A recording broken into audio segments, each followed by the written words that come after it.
ఈరోజు ఆదాయం అయితే నిల్లు, అప్పులైతే ఫుల్ చేసే పరిస్థితికి వచ్చారు. విలాసవంతమైన జీవితానికి అలవాటయ్యారు. ఒక విషయం మీరు చూడండి, రాయలసీమలో రైతులకు డ్రిప్ ఇరిగేషన్ ఇవ్వలేరు.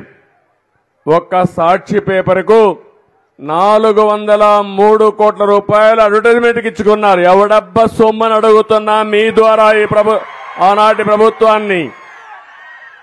అంటే మీకు భయం కానీ లేకపోతే రేపు రాబోయే రోజులు ఏమైనా జరుగుతుందని కానీ భయం లేకుండా పోయారు.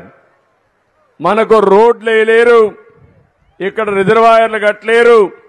కానీ మీరు చూస్తే సర్వే పేరు పెట్టి ఆ సర్వేకి రాళ్లు వేయడానికి 700 కోట్ల రూపాయలు ఖర్చు పెట్టారు. 700 కోట్ల రూపాయలు రాళ్లు తయారు చేసి ఫోటో వేసుకున్నారు. శ్మశానంలో ఎట్లయితే ఫోటో పెడతాం చనిపోయిన వాళ్ళకి, ఆ మాదిరిగా ఫోటోలు వేసుకునే పరిస్థితికి వచ్చారు. దీని ఖర్చు 700 కోట్ల రూపాయలు. ఇప్పుడే నేను వెళ్ళాను, ఓబడమ్మకైతే ఇల్లు లేదు కానీ ఉండే ఇల్లు కూడా ఉరుస్తా ఉంది. కానీ ఈ మహానుభావుడు 500 కోట్ల రూపాయలు ఖర్చు పెట్టి విశాఖపట్నం ఋషికొండలో ప్యాలెస్ కట్టుకుంటున్నాడు. అంటే రాజులో మనం, లేకుంటే మనం ఏమన్నా నియంతలో మనం